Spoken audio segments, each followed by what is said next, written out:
Queridos, com muita alegria eu quero cumprimentá-los na paz do Senhor Jesus. Amém? Poder se assentar, por gentileza, graças a Deus. Amados, eu quero dizer-lhes em verdade de que estou muito feliz e grato a Deus pela alegria de poder, já depois de um tempo, regressar a esta casa de oração, poder rever os irmãos, conhecer alguns outros. É muito bom poder estar entre vós mais uma vez e junto com os irmãos poder cultuar e adorar a Jesus, que é digno e é merecedor de receber toda a honra, toda a glória e todo o louvor. Estou aqui acompanhado do meu filho Benjamin. Cadê o Benjamin? Benjamin deu uma saidinha. Vem cá, filho.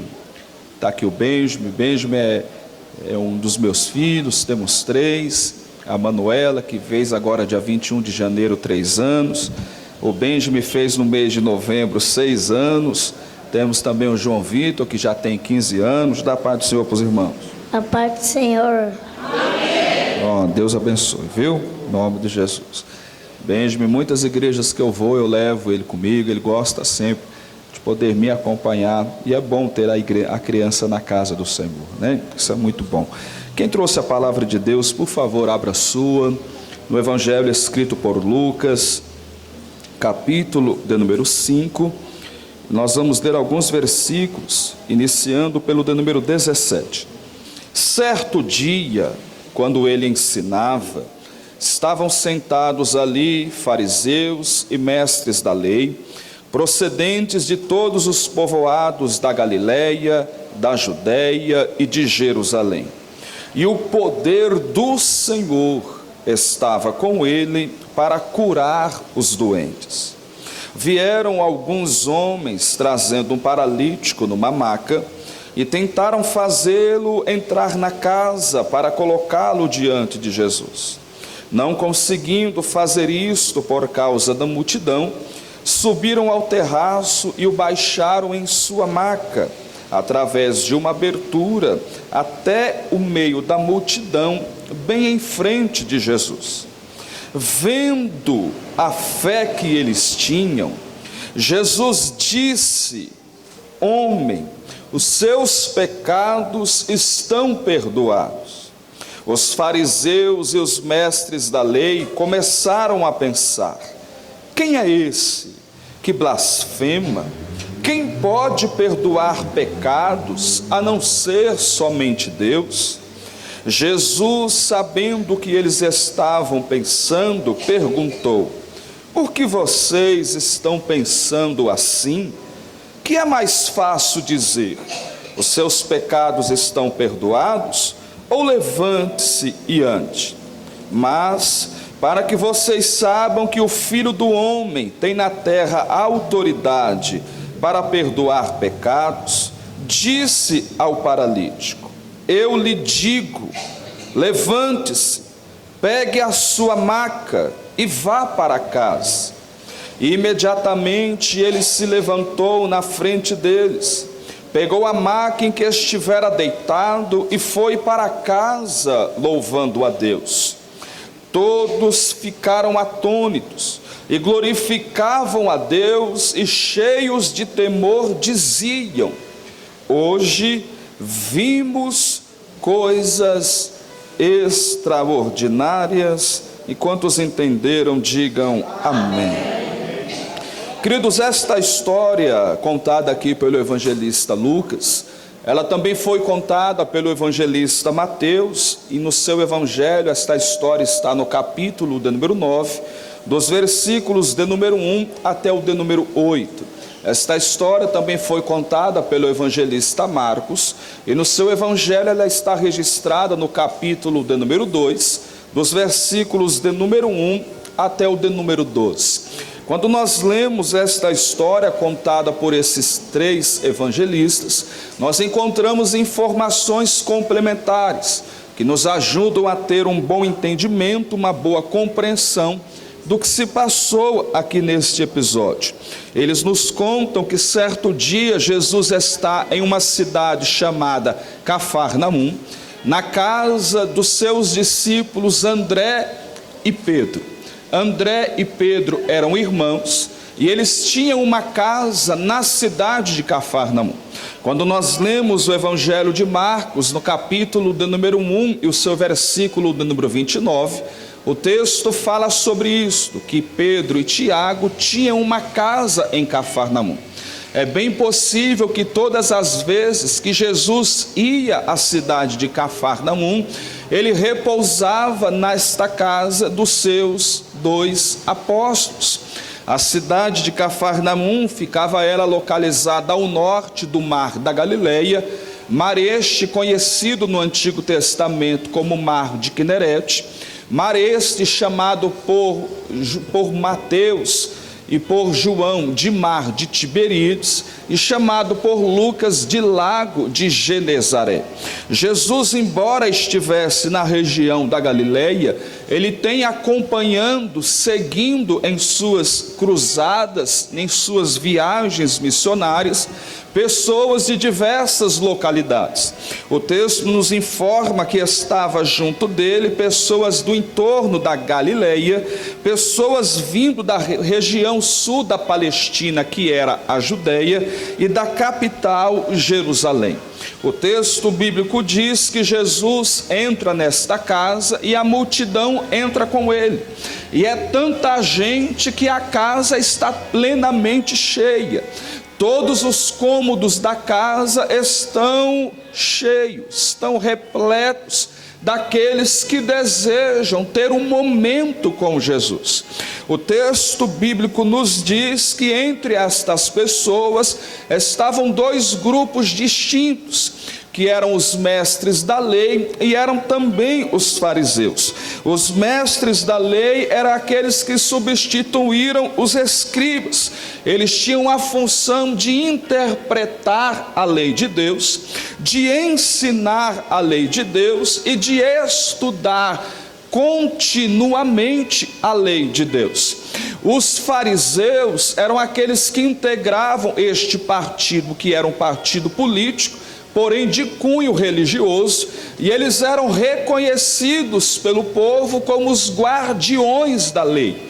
Eram aqueles que tinham grande respeito do povo, pois de forma ortodoxa eles se dedicavam a cumprir todos os preceitos, todos os princípios, todos os parâmetros da lei de Deus. Eles, além de serem este exemplo de cumpridores da lei de Deus, eles também se dedicavam a ser uma espécie de, entre aspas, fiscais dos religiosos da época, observando se estes também cumpriam aquilo que a lei de Deus havia determinado.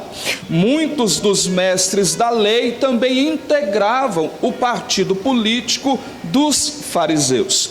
O texto bíblico diz que o Jesus está com estas pessoas e ele aproveita esta oportunidade para fazer aquilo que ele mais se dedicou a fazer durante os seus cerca de 3 anos e 2 meses de atividade ministerial. O versículo de número 17, na sua parte A, como nós lemos, diz que Jesus está a toda esta multidão ensinando. Jesus está aproveitando esta oportunidade e o tempo que tem com esta multidão para lhes ensinar a sua palavra, para transmitir, para revelar a estas pessoas o coração de Deus, o senhorio de Deus, a divindade de Deus, a grandeza de Deus, a majestade de Deus, a integridade de Deus, os planos de Deus, os projetos de Deus, as promessas de Deus, os feitos que Deus está determinado a fazer em tempos vindouros, em dias futuros. Jesus está lhes revelando em seu sermão a justiça de Deus, o amor, a graça, a bondade, a piedade, a misericórdia do Pai. E Jesus, ele foi alguém que dedicou-se muito à pregação da sua palavra, à transmissão do seu evangelho da verdade, porque a palavra de Deus, ela é a geradora da fé verdadeira, da fé genuína, da fé inabalável. Paulo, quando escreve escreve a sua carta aos irmãos da cidade de Roma, no capítulo 10, versículo do número 17, Paulo diz que a fé, ela vem, a fé é gerada, a fé é produzida, a fé é consequência de nós ouvirmos a palavra do Senhor. Quantos aqui amam a palavra de Deus, digam glória ao seu nome. A palavra de Deus, ela é para nós alimento espiritual. Assim como nós necessitamos de nos alimentarmos pela manhã, à tarde, à noite, e alguns até se alimentam no intervalo destas refeições, nós devemos também buscar nos alimentarmos constantemente da palavra do Senhor. Mateus capítulo 4, versículo do número 4, Jesus diz que nem só de pão viverá o homem, mas sim de toda a palavra que procede da boca de Deus. Muitas vezes nós passamos por situações difíceis, vivenciamos dores e problemas na vida, porque nós agimos de uma forma contrária àquilo que a palavra de Deus nos ensina. A palavra de Deus é fonte dos conselhos de Deus para nós. A palavra de Deus, ela é instrução para nossas escolhas, para as nossas decisões, para as nossas atitudes. A palavra de Deus nos ajuda a termos entendimento, compreensão, discernimento de diversos eventos que a gente vive ao longo da nossa existência. É por isso que o livro do profeta Oséias, no capítulo de número 4, versículo de número 6, Deus diz acerca do sofrimento que o seu povo está passando. O meu povo sofre, o meu povo morre, o meu povo padece, porque lhes falta o conhecimento. O conhecimento que faltava ao povo não era o conhecimento filosófico, não era o conhecimento científico, mas era o conhecimento de Deus, do seu querer, do seu desejo, da sua vontade, daquilo que a Ele é agradável e daquilo que Ele espera e deseja de nós acerca da nossa maneira de ser, de viver e também de agir. É por isso que o mesmo Oséias, no capítulo 6 e versículo 3, ele nos aconselha: conheçamos e prossigamos em conhecer ao Senhor. Quantos querem conhecer mais do Senhor? Digam glória ao seu nome.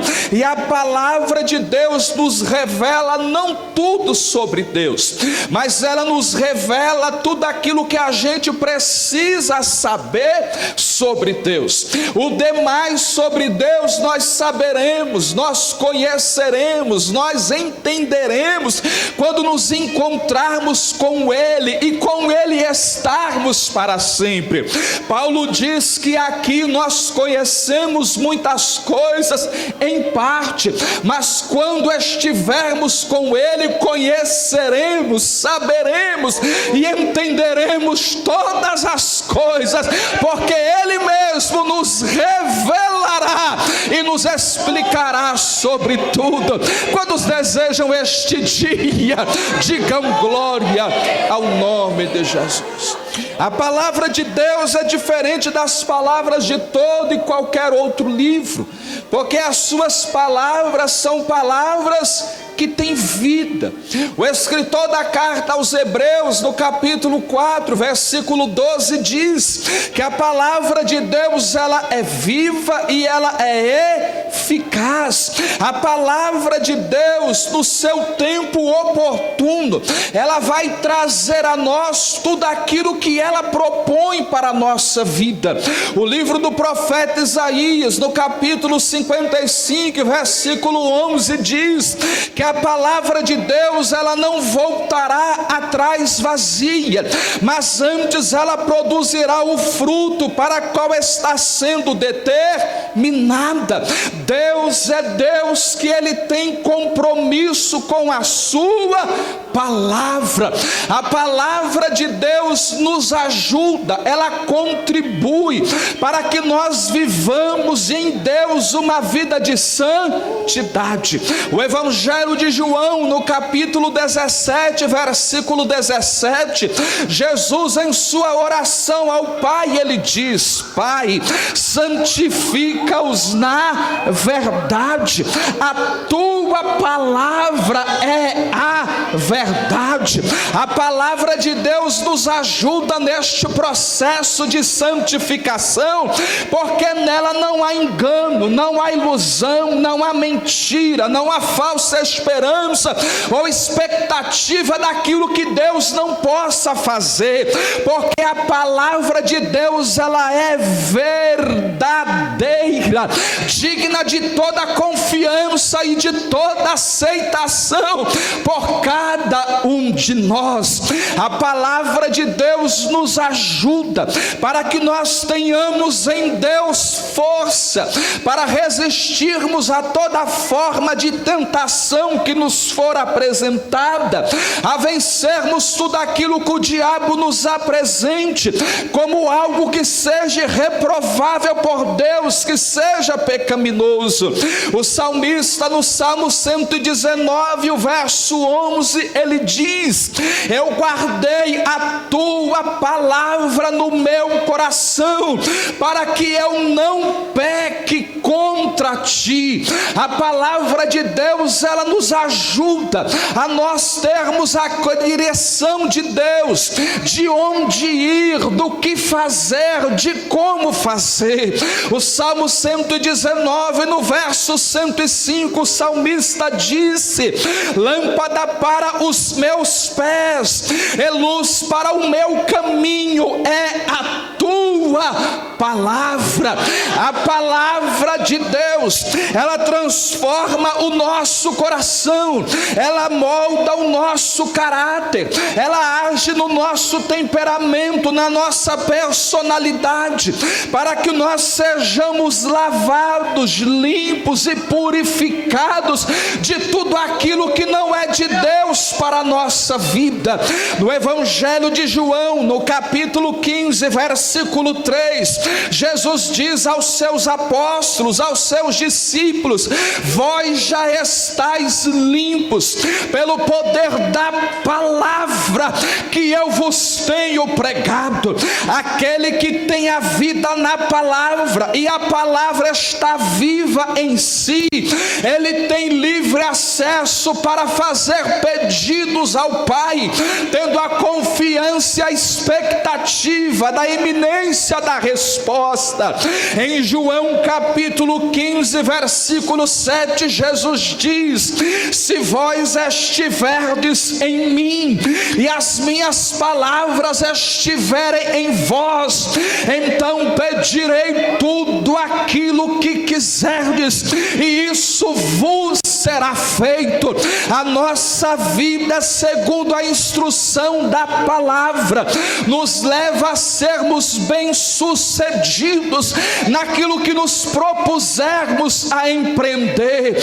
O Salmo de número 1, nos versos 1, 2 e 3, o salmista fala que bem-aventurado é aquele que não anda no conselho dos ímpios, não se assenta à roda dos escarnecedores, nem imita a conduta dos pecadores, mas antes o seu prazer, a sua alegria, a sua felicidade, o seu contentamento está na palavra de Deus, e nela ele medita de dia e também de noite, e então será como a árvore plantada junto aos ribeiros de água, cujas suas folhas jamais murcham, mas no tempo certo elas dão o seu fruto, e tudo quanto ele fizer será bem sucedido.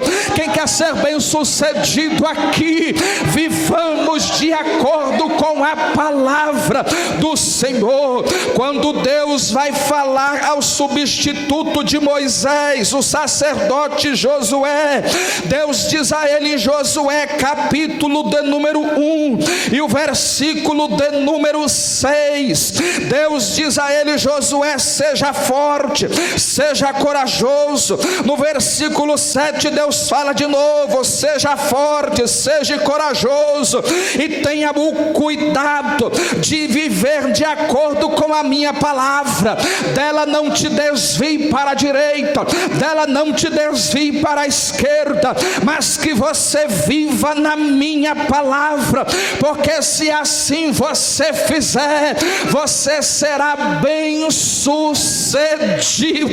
Quantos aqui acreditam nos conselhos da palavra do Senhor? Vivamos de acordo com a sua palavra.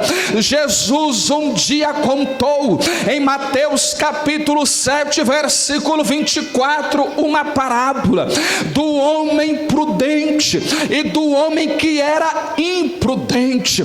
Jesus disse que o homem prudente é aquele que ouve a palavra e a pratica.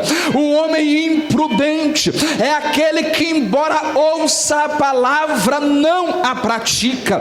Jesus comparou, assemelhou que o homem prudente é aquele que constrói a sua casa sobre a rocha. O homem imprudente é aquele que constrói a sua casa sobre a areia. Virá uma grande chuva, a chuva será tão torrencial que vai fazer o rio transbordar, as águas fortes colidirão contra ambas as casas. A casa feita sobre a rocha, após o término da chuva e a passagem das águas, estará lá firme e inabalável na sua estrutura. Mas aquele que ouve, mas não obedece, não vive, não pratica a palavra, quando a chuva vier, quando os problemas vierem, quando o adversário se levantar, quando as lutas baterem a porta, as águas levarão esta casa embora, porque ela não tem alicerce. O cristão que vive firmado na palavra é como diz o Salmo 125, o verso 1, ele é como os montes de Sião que não se abala, mas aconteça o que acontecer, venha o que vier, ele está firmado e inabalável diante da presença de Deus o Pai. Cadê os cristãos aqui firmados na palavra? Precisamos nos dedicar a viver, a obedecer, a praticar aquilo que Jesus nos ensina. O texto diz que Jesus está ensinando. E enquanto Jesus ensina, o texto diz que o poder de Deus está em Jesus, está com Jesus, está sobre Jesus. O mesmo poder que está sobre Deus o Pai, este mesmo poder está em Jesus. E o poder de Jesus não é um poder em fração, não é um poder em porções. Quando nós falamos de pessoas que têm poder, muitos têm poder. Todo aquele que tem uma posição de liderança, de autoridade, ele tem um poder.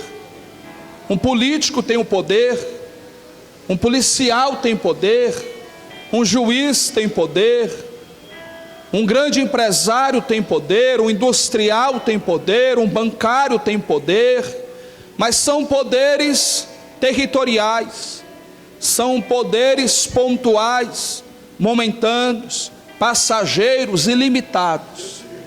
Mas o nosso Deus não tem barreiras, não tem limites para a manifestação do seu poder, porque Ele não apenas tem poder, mas Ele tem todo o poder. Em Gênesis capítulo 17, versículo 1, Deus diz ao seu servo Abraão: eu sou o Deus Todo-Poderoso. Jesus, quando vai ascender aos céus, ele diz aos seus discípulos: foi-me dado todo o poder nos céus e na terra. Quantos acreditam no poder de Deus? Não exista nada que ele queira fazer e não possa. Não existe nada que ele deseja fazer e encontre dificuldades. Nada o detém, nada o retém, nada o impede. Não há nada diante do qual ele possa se ver e coçar a cabeça e dizer: o que eu faço? Não. Não há nada que nós possamos apresentar a ele, entregar aos cuidados dele, que ele diga: e agora, como é que eu resolvo? Não. Profeta Isaías, no capítulo 43, versículo 13, diz acerca de Deus: ainda antes que houvesse o dia, eu sou, e não há quem possa escapar das minhas mãos. Mas quando eu decidir agir, quando eu decidir entrar em ação, quando eu decidir intervir, quando eu decidir manifestar o meu poder, não há macho e nem há demônio que possa me impedir de fazer aquilo que eu quero fazer.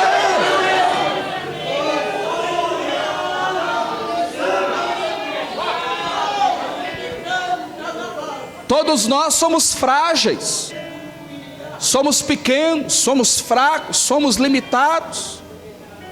Há coisas que, por mais que a gente se aplique, se dedique, invista tudo aquilo que temos como recurso, capacidade, estrutura, condição, experiência, por mais que tenhamos a ajuda de fulano, beltrano ou ciclano, há coisas que a nós estão além da nós. Há coisas que a gente precisa reconhecer e confessar que a gente não sabe o que fazer, como resolver. Porque nós somos limitados, mas o nosso Deus não.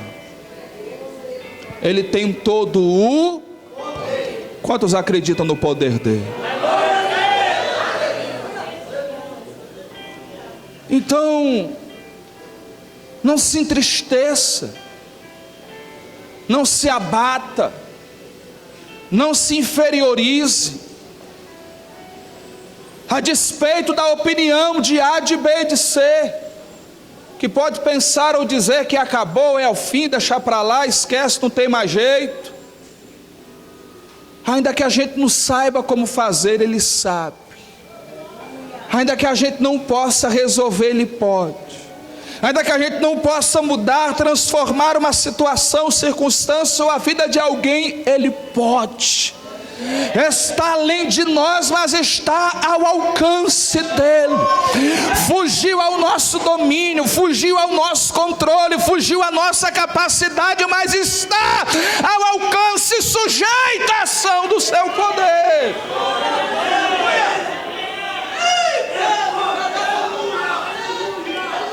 Olhe para mim. Porque está preocupado? Porque está inquieto? Por que está aflito? Por que está pensando em jogar a toalha? Por que está pensando em deixar tudo? Em agir de forma precipitada, em tomar uma decisão impensada, em querer resolver de qualquer jeito? Não. Entrega para Ele. Coloca nas mãos dele. Porque Ele sabe como, Ele sabe quando, Ele sabe de que forma, Ele sabe agir. O texto diz que o poder do Senhor estava com Jesus. E o texto bíblico diz que Jesus está ensinando. Enquanto Jesus está lá dentro da casa ensinando, alguns homens lá fora da casa, eram 4 homens, eles vêm carregando uma maca, e nesta maca está deitado o amigo dos 4, e este amigo ele é paralítico. E a notícia se espalha de que Jesus está na casa, chega ao conhecimento deles, eles vão levar o amigo para lá, porque certamente ouviram notícias de milagres que Jesus realizou por onde passou.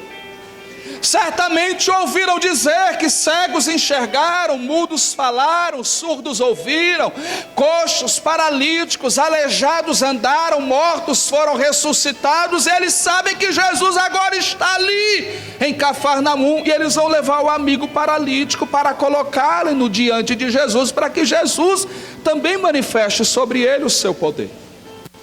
Mas quando eles chegam na casa, a casa está cheia. O texto bíblico diz que eles fizeram de tudo para tentar inserir o amigo dentro da casa, mas não conseguiram. As portas e janelas estão cheias, não tem como entrar, ninguém quer abrir brecha, ninguém quer abrir espaço, ninguém quer perder o lugar. Olhe para mim. Sabe qual é o nosso mal, irmão? É que a gente quer as coisas tudo fáceis. A gente quer que as coisas deem certo na primeira tentativa. Você quer orar de manhã e ver a resposta de tardezinha. Jesus fala, promete, dá um sonho, uma visão, uma revelação a você. Você quer que se cumpra no outro dia. Você quer pôr a mão e ver virar ouro. Você quer pôr o pé e ver Deus entregando nas tuas mãos. Você quer falar acontece e ver acontecer. Olhe para mim. E nem tudo é assim não. Tem coisa que para conseguir tem que tentar e tentar muitas vezes.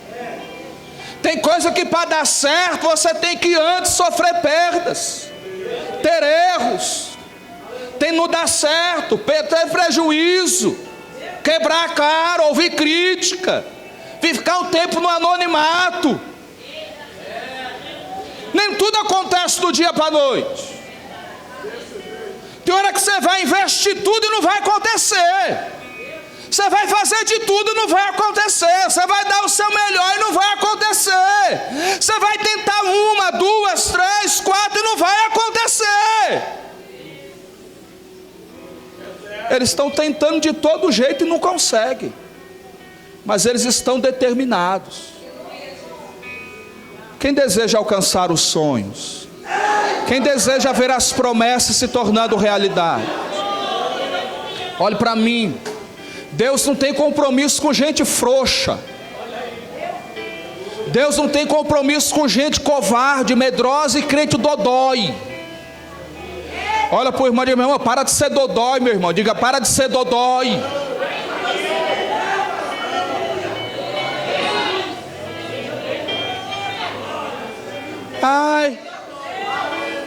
Ai, eu orei, eu estou orando e Deus não está fazendo nada. Continua orando.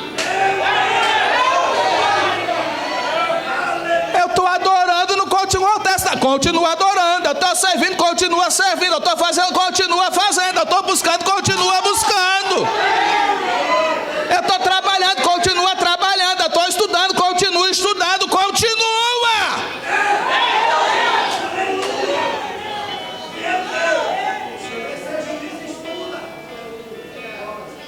Ai, nada dá certo, nada acontece, nada funciona, não estou vendo Deus fazer nada. Aí você começa a acreditar e deixar entrar no coração que as pessoas aí fora vão dizendo. Você vai para a igreja, sua vida não muda. Você não é crente, não fala de Deus e cadê? Aí isso vai entrando no coração e vai desanimando. Aí vai diminuindo a oração, vai diminuindo a adoração, vai diminuindo a contribuição, vai diminuindo os dias de culto, vai diminuindo o serviço, e vai parando, vai esfriando e vai diminuindo. Eles estão tentando, mas não conseguem. Mas nós vamos achar um jeito. O que a gente não vai fazer é voltar para casa. Não. Nós viemos aqui com o propósito de estarmos diante de Jesus, e ninguém vai nos impedir de estarmos diante dele.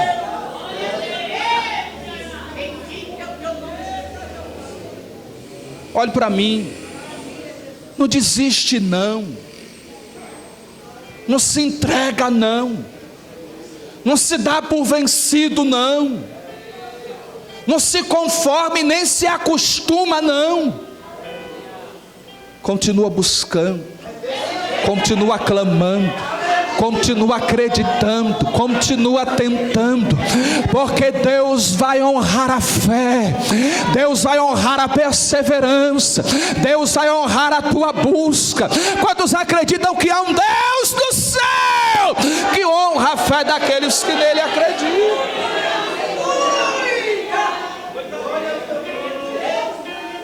Olha para mim. As nossas convicções sobre Deus, elas não podem ser emocionais. Olhe para mim. As suas convicções sobre Deus, elas não podem ser emocionais. Porque se elas foram emocionais, elas vão ser influenciadas negativamente pelas questões que você haverá de viver. A despeito do que você viva, a despeito das experiências da vida, você precisa acreditar em Deus de forma inabalável. Olhe para mim. Eu tenho um filho, o João Vitor, de 15 anos. O João Vitor é uma criança que ele nasceu, eu acho que eu já disse isso aos irmãos, de um parto prematuro e teve paralisia cerebral. Ele não anda. Você põe ele em pé, ele cai, precisa andar de cadeira de rodas. Mas não é porque ele anda de cadeira de rodas que eu deixo de crer que Jesus levanta. E eu tenho algumas experiências de estar pregando e ver paralíticos levantarem para a glória do nome de Jesus. Embora eu tenha um filho que seja cadeirante, mas eu já vi Deus levantando pessoas da cadeira de roda enquanto eu pregava a palavra de Deus. Porque quem faz é Ele não precisa e não depende de mim para fazer nada. Quantos acreditam no poder de Deus? Então não é porque eu tenho uma experiência de vida negativa que eu vou deixar de crer. Não é porque eu vivencio um problema que eu vou deixar de crer. Não é porque eu esteja passando por uma situação e circunstância que eu vou deixar de crer. As experiências da minha vida não são elas quem dizem para mim quem Deus é. Deus, Ele é a despeito daquilo que eu possa ter como experiência de vida. Ele é Deus e é Senhor soberano sobre tudo e sobre todos. Bendito seja o seu nome.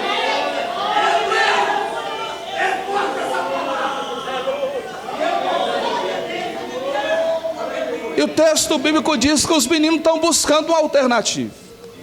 E eles então agora veem que do lado da casa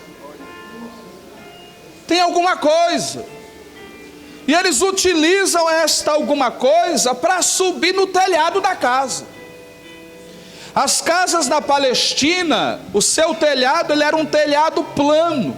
Era reto, não era triangular como são muitas das construções no Ocidente, não. Ele era reto, era plano. E o telhado era feito de madeiras, que eles trançavam as madeiras, e no meio das madeiras eles colocavam folhas. E sobre estas folhas e madeiras eles passavam uma camada grossa de barro. E esse barro, quando secava, ficava extremamente duro e impermeável. E eles sobem o telhado e começam a quebrar o telhado. E vão quebrando o telhado. E eles quebram o telhado. E o buraco que eles fazem no telhado está na sala, onde Jesus está. Olha para o irmão e diga: irmão, não vai embora não. Quebra o telhado. Diga para alguém, diga: meu irmão, quebra o telhado. Diga: não vai embora não, não desista não, não recua não, não joga a toalha não, quebra o telhado.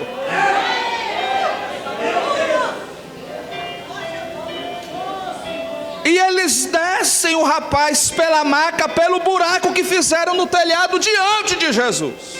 Olha para mim. Jesus parou a pregação. E Jesus agora fita os olhos dele nos meninos. Jesus olha para os 4 amigos e para o amigo que está na maca. E o texto é claro em dizer no versículo de número 20: que quando Jesus olha para eles, o que Jesus vê neles é fé. Olhe para mim. O que é que Jesus vê em você quando Ele olha para você? Pode parar, filho. O que é que Jesus enxerga na gente quando Ele olha para nós? Quando Ele olha para cada um de nós, o que é que Ele enxerga? O que é que Ele vê na gente? Ele, quando olha para mim, Ele não fica olhando o meu paletó, a minha gravata, não. A nossa vestimenta, ela é importante na nossa discrição, na nossa postura, compostura. O homem e a mulher precisam se vestir de forma decente, ordeira, santa. Não pode ser bagunça, não. Mas não é isso que revela para Deus quem nós somos. Porque Deus conhece o nosso caráter, Deus sabe quem a gente é de verdade. A nossa aparência pode enganar alguém, mas Deus sabe quem a gente é de verdade. Deus sabe qual é o tipo de sentimento, de pensamento, de desejo, de vontade, de plano, de projeto, de intenção que há em nossa vida. Deus nos conhece. E o que é que Ele vê quando olha para a gente? Olha para alguém e diga: meu irmão, o que que Deus vê quando olha para você? Pergunta para ele.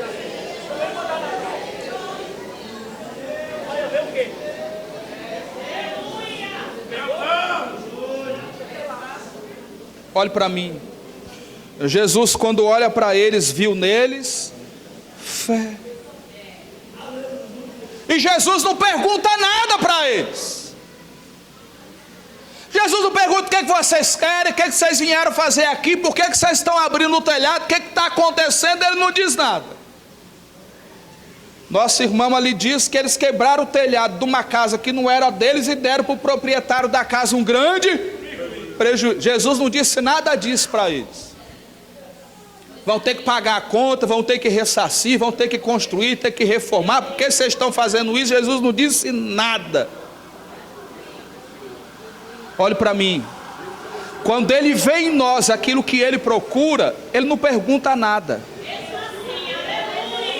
Quando Ele encontra na gente aquilo que Ele procura, Ele não quer saber de mais nada. E Jesus disse para o rapaz o seguinte: vendo a fé que eles tinham, Jesus diz: homem, os seus pecados estão. O homem foi ali para quê, irmãos? Para ser curado. Quem disse? É Deus. É Deus que Jesus gosta. O homem foi ali para ser o quê? Ele foi ali para ser perdoado? Ele estava preocupado de ser perdoado? Ele queria ser? Olhe para mim. Nem sempre Jesus vai nos dar o que a gente quer, mas Ele nunca vai nos negar aquilo que a gente precisa. Sabe qual é o nosso mal? É que a gente busca o que não precisa. Às vezes nós damos prioridade para aquilo que não é fundamental para a nossa existência. Tem coisas tão importantes e a gente está preso, preocupado, se dedicando, se esforçando, investindo, gastando, se doando para aquilo que é pequeno. A gente às vezes não tem sabedoria para estabelecer na nossa vida aquilo que é prioridade. Ele está buscando uma coisa que não é o que ele mais precisa. Tem gente que a família está se arrebentando. Ele está preocupado em ter sucesso. Tem gente que o casamento e os filhos estão cada dia mais distantes. E ele está preocupado em ganhar dinheiro. Tem gente que a vida espiritual dele está minguando. Ele está preocupado em comprar um carro novo, em ter um emprego melhor. Tem gente que está frio, gelado, insensível. O pecado já dominou. E ele está preocupado de conquistar, de ser, de ter, de possuir, de ocupar posto, posições. Aprenda a estabelecer na sua vida o que é prioridade. Ele está buscando cura, e Jesus não dá cura, porque não é cura que ele precisa. O que ele precisa é de perdão dos pecados. Porque o que está separando aquele homem de Deus não é a sua paralisia, mas são os seus pecados. E mais do que curá-lo, Jesus quer reaproximá-lo de Deus. Olhe para mim, a única coisa que nos afasta, que nos separa, que é entre nós e Deus uma barreira, uma muralha, um obstáculo, é o pecado. Olhe para mim, não brinque com o pecado. Hoje pode estar tudo bem, mas pecado traz consequência. Olhe para mim, não brinque com o pecado. Hoje pode estar tudo bem, mas pecado traz consequência. Arruma a casa enquanto você tem tempo. Resolva as tuas pendências enquanto você ainda tem tempo, antes que você colhe as consequências.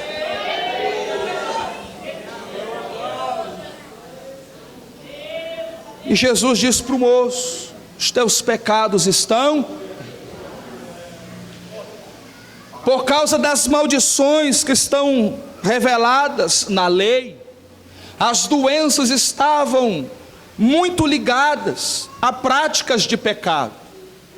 Quando eles viam algumas pessoas com deficiências físicas, doenças sofríveis, eles interpretavam que aquela pessoa havia ou estava vivendo uma vida de pecado.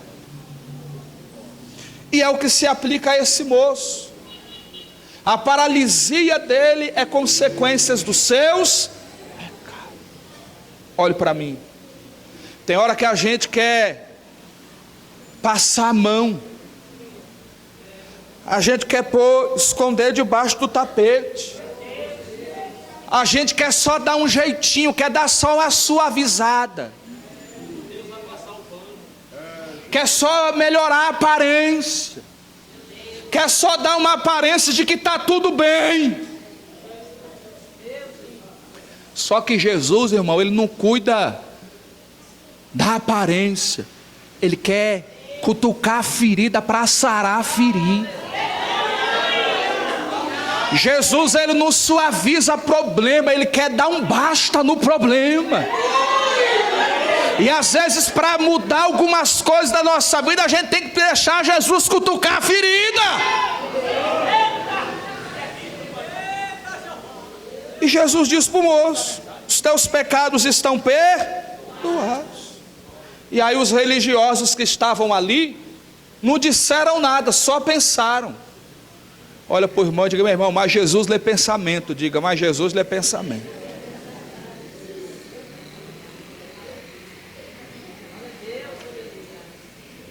Tem gente, pastor Mário, que diz assim: estou gostando dessa mensagem aí não, Jesus está lendo pensamento.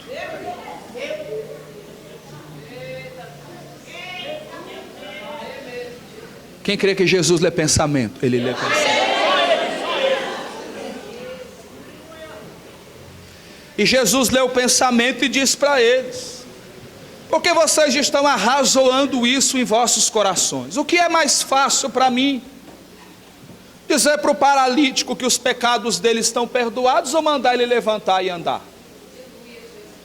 Mas para que vocês saibam que o Filho do Homem tem na terra autoridade para perdoar pecados, Os judeus acreditavam, pastor Mário, que nem mesmo o Messias tinha autoridade de perdoar pecados.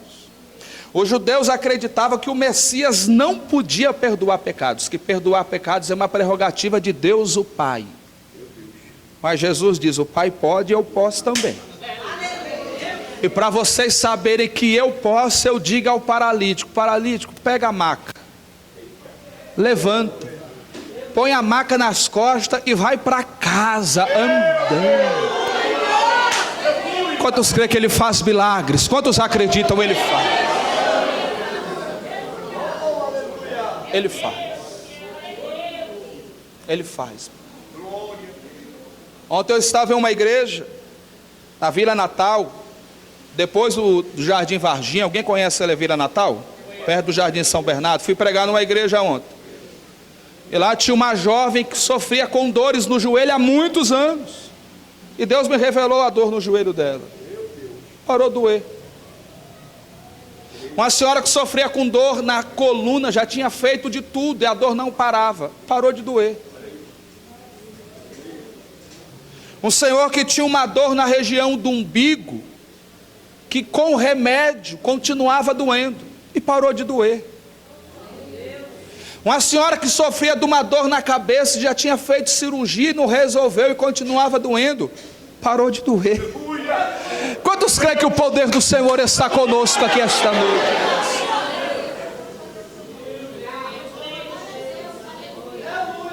Olhe para mim. Como é que está a nossa vida com Deus? Quando Jesus perdoa os pecados daquele moço, o moço agora está pronto para receber o milagre que ele queria. Olhe para mim. Sabe por que a gente às vezes ainda não recebemos o que a gente queria? É porque talvez nós ainda não estejamos prontos. Existem coisas na nossa vida que impedem Deus de nos abençoar. Como é que está a sua vida? Não deixe que nada e ninguém esteja entre você e o Senhor. Não deixe que nada em sua vida o desabone diante do Senhor. Não deixe que nada em sua vida lhe traga culpa ou condenação diante do Senhor. Mas aproveite que Deus é Deus de graça. Aproveite que Deus é Deus de misericórdia. Aproveite que Deus é Deus de bondade, de piedade, que Ele é bom, que Ele nos ama. E coloquemos a nossa vida diante dEle. Busquemos o seu perdão mediante arrependimento. Jesus diz a ele: para que vocês saibam que o Filho do Homem tem na terra poder de perdoar pecados. Eu digo ao paralítico: paralítico, levante-se, pegue a sua maca e vá para casa. E imediatamente ele se levantou na frente de todos, pegou a sua maca e foi para a sua casa louvando a Deus. Podemos estar em pé, meu pastor? Estejamos em pé, por favor.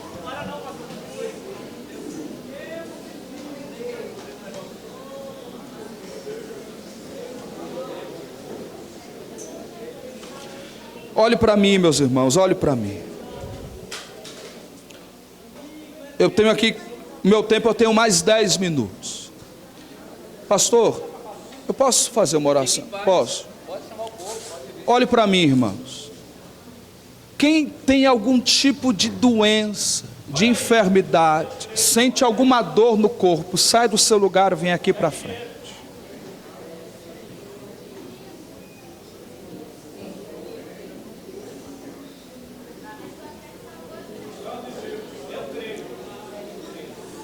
Não importa qual seja a doença, não importa qual seja a enfermidade, vem aqui para frente.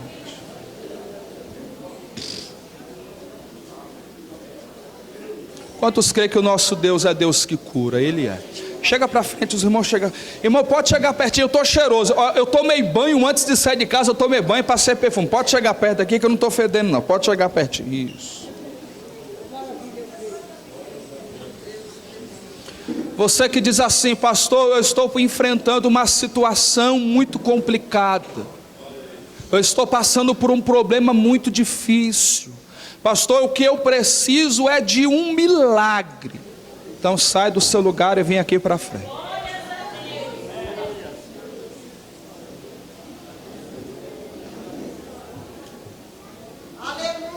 Pastor, eu estou passando por um problema, não vai dar para me resolver. Então resolva, não venha não. É para quem precisa de uma ação que só Deus é que pode fazer. Pastor, o meu caso, o que eu estou passando é só Deus. Vem aqui para frente.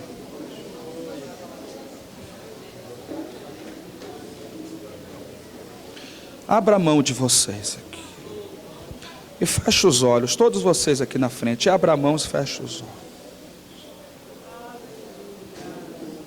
Abre a mão e feche os olhos. E os irmãos que estão na igreja, vocês vão estender a mão para cá. Isso, estenda as mãos para cá. Vocês vão me ajudar a orar por esses irmãos. E vocês que estão aqui na frente, vocês vão contar para o Senhor qual é o problema, qual é a dificuldade, qual é o milagre que vocês precisam. Os irmãos e irmãs que estão doentes, enfermos, vão apenas crer e pedir que o Senhor os cure. Senhor, eu tomo posse da minha cura, eu recebo a minha cura, eu creio na minha cura. Quantos acreditam que o Senhor está entre nós? Ele está. Então fecha os teus olhos e fica com a sua mão aberta. Senhor Deus, Pai Todo-Poderoso, Deus, eu te agradeço por poder retornar a esta igreja, por poder unir-me a estes irmãos e a eles falar a tua palavra. Deus, eu preguei a eles esta noite a tua palavra e falei a eles que tu és um Deus que tem poder, e para o teu poder não há dificuldade, não há nada complicado e não há nada impossível.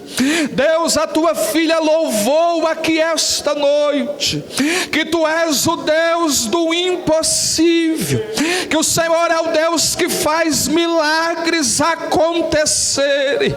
E eu convidei estes irmãos, Senhor, que estão precisando de um milagre. Eu convidei estes irmãos que estão precisando de uma cura, e eles vieram aqui à frente, Senhor, porque acreditam que o Senhor tem poder para curá-los, para libertá-los, para livrá-los de toda dor, de toda doença, de toda enfermidade, de todo problema, de toda dificuldade. Deus, e o que eu peço ao Senhor agora, no nome de Jesus, é que poder seja liberado dos céus agora sobre a vida destes irmãos e sobre a vida destas irmãs. Senhor, que virtude seja derramada dos altos céus agora sobre a vida destes irmãos e destas irmãs.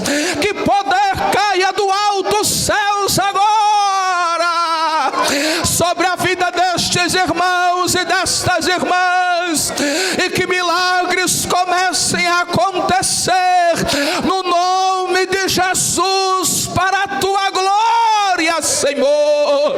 Deus, eles estão comunicando ao Senhor qual é o milagre que precisam, qual é a doença que precisam serem curados. Meu Deus, comece a curar agora.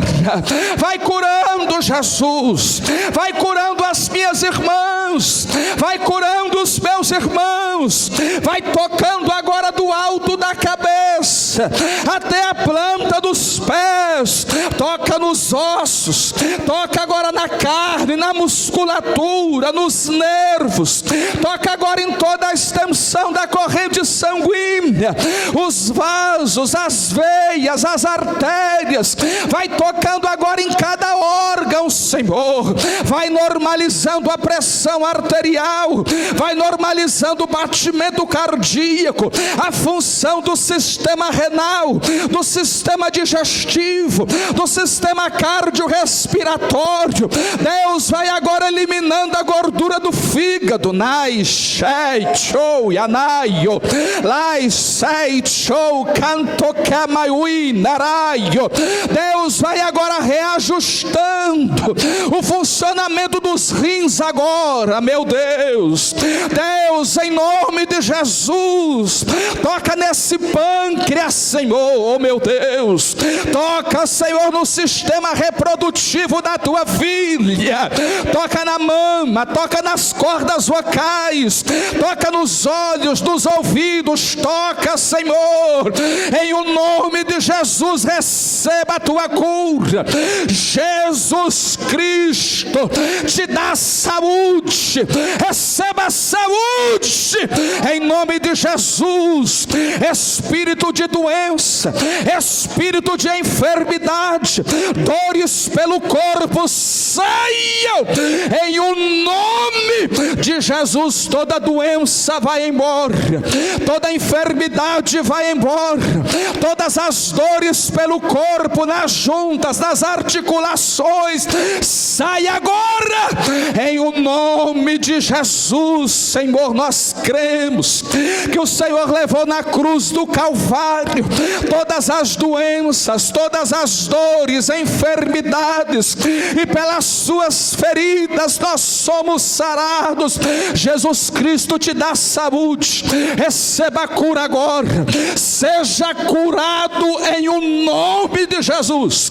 Receba a saúde, Pai.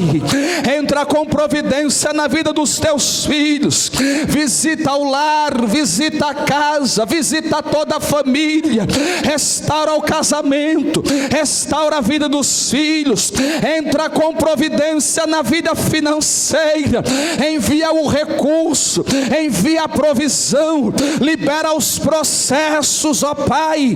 Abre a porta que o teu filho precisa, abre a porta que a tua filha precisa. Deus, em o nome de Jesus, libera o milagre que só o Senhor é quem é poderoso para fazer. Deus, é no nome de Jesus que eu te peço, abençoe a vida destes irmãos, abençoe a vida destas irmãs, perdoe os nossos erros, as nossas falhas, os nossos pecados, e nos conceda a bênção do Senhor que enriquece e não acrescenta dores. E quem crê diga amém, e diga graças a Deus. Podem voltar aos seus lugares. Digam graças a Deus. Meu pastor, por gentileza. Muito obrigado, meu pastor, pela sua bondade. Que o Senhor Deus continue abençoando a sua vida. Que Deus continue abençoando a vida de todos vocês, meus irmãos. Em nome de Jesus. Muito obrigado. Boa esta palavra, né, irmãos?